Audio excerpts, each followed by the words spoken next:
Let's give them a vigorous but respectful debate.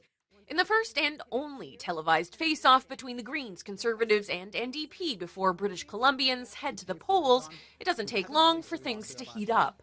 An economist at UBC says your platform is written in pixie dust. Can you at least be honest with British Columbians? What are you going to cut? From trading barbs over the lack of a costed Conservative platform to tense moments over taxation. Taxing people in the weather is not going to change the weather. And we will be releasing the full costing of our platform. Rarely see but the key piece that we need to see is the economic development to make sure we can pay for these things. This is why we're stuck in the 20th century. BC Greens leader Sonia Furstenau seized the moment to challenge Conservative leader John Rustad's view of the province. When I think about British Columbia, and I think about the fact that 1 in 2 youth are thinking about leaving British Columbia. I feel like I live in a different place from John Rustad. His vision of BC is one that is dark and gloomy. We need a vision of hope.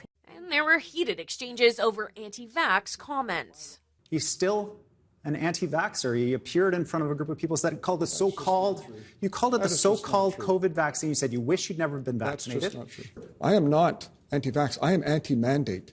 Though the debate provides an opportunity to contrast the leaders and parties, it's also largely an attempt to appeal to undecided voters. Some estimates place them around 15%, even this late in the day. Undecided voters don't vote necessarily on ideological or policy lines. They vote in terms of whether they can like a leader, whether they can relate to her or him, whether they find there's a person they can have a beer with, if you will. The debate marks a turning point in the campaign, with voters able to cast ballots in advance polls starting tomorrow. You know, this might be a consequential event. No knockout punch, but analysts like Prince point to Sonia Furstenau as the standout, scoring points off the two front-runners. This was a tremendous win right from the get-go for Sonia Furstenau.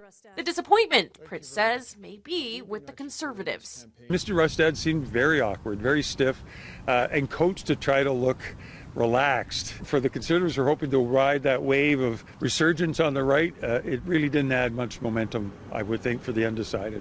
Thank you for a respectful debate this evening.